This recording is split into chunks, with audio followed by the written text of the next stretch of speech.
Je vais vous transmettre rapidement les nouvelles concernant la guerre au Moyen-Orient, en touchant les nuages de la perte et en activant les capteurs de stamina. L'Iran a rejeté toutes les conditions de cessez-le-feu temporaire et a exigé la fin permanente de la guerre, à condition que les États-Unis fournissent une garantie claire qu'ils n'attaqueront plus. Le commandement militaire central iranien a critiqué le président Trump, jugeant sa menace de détruire les infrastructures iraniennes en cas de refus d'un accord de paix dans les 48 heures comme impuissante, inquiétante, déséquilibrée et stupide, et l'a blâmé pour ses actions. Ils ont rejeté l'ultimatum. L'Iran accuse les États-Unis et Israël d'attaques sur des infrastructures civiles, parlant de crimes de guerre et de terrorisme d'État. Ici, Ispahan, des avions de chasse israéliens ont été vus dans le ciel d'Isfahan, suivis d'explosions. Voici une vidéo tournée dans le sud-ouest de l'Iran.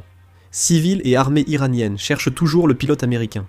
L'armée israélienne a annoncé que la brigade Givati a étendu son opération terrestre dans le sud du Liban, attaquant des sites du Hezbollah et d'autres groupes armés. Un missile balistique tiré par les Houthis du Yémen a été intercepté au-dessus d'Israël.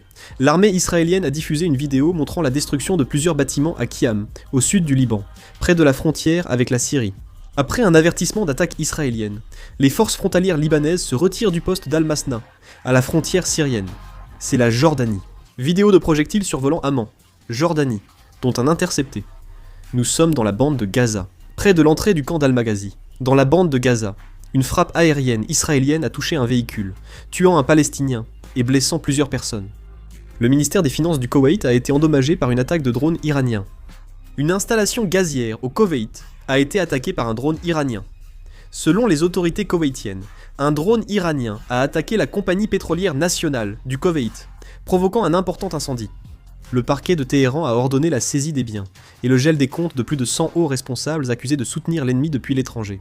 Selon Fars, de nombreux acteurs, sportifs et journalistes d'Iran International et Manoto, accusés par le gouvernement iranien d'être liés à Israël, figurent parmi les personnes arrêtées.